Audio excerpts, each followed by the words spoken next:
तेंडुलकर यांनी फेरीवाल्यांच्या विरोधात वेगवेगळ्या प्रकारे आंदोलन केलंय। गर्दीच्या दादर मार्केटमध्ये सायरन लावून त्यांनी रुग्णवाहिका फिरवली आहे। रुग्णवाहिकेमध्ये रुग्ण नसताना आणि कुठलीही इमर्जन्सी नसताना दादर मार्केटमध्ये सायरन लावून त्यांनी रुग्णवाहिका फिरवली आहे। रुग्णवाहिकेत स्वतः अक्षता तेंडुलकर आणि कार्यकर्ते असल्याचा व्हिडिओ आता व्हायरल होतोय। फेरीवाल्यांच्या विरोधात वेगवेगळ्या प्रकारे आंदोलन केल्यानंतर गर्दीच्या दादर मार्केटमध्ये सायरन लावून त्यांनी रुग्णवाहिका फिरवल्यामुळे याची चर्चा होतीये। रुग्णवाहिकेत रुग्ण नसेल आणि कुठली इमर्जन्सी नसेल तर सायरन लावून रुग्णवाहिका फिरवणं हे बेकायदेशीर आहे। अक्षता तेंडुलकर यांच्यावर वाहतूक पोलीस आता कारवाई करण्याच्या तयारीत आहेत। आम्ही हा विषयावर लढतोय, पण दरवेळी जेव्हा सिनियर नवीन येतो, नवीन आले की परत त्यांच्या वेगळं सेटिंग आता बघा मी बोलली।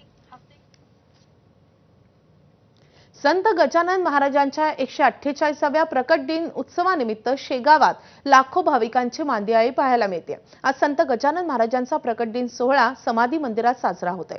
राज्यासह परराज्यातून 700हून अधिक दिंड्या आणि 3 लाख भाविक शेगावात दाखल झालेत। भाविकांची वाढती गर्दी लक्षात घेता मंदिर रात्रभर दर्शनासाठी खुलं ठेवण्यात आलंय। दरम्यान शेगाव शहरात पोलीस प्रशासनाकडून चोख बंदोबस्त ठेवण्यात आलाय।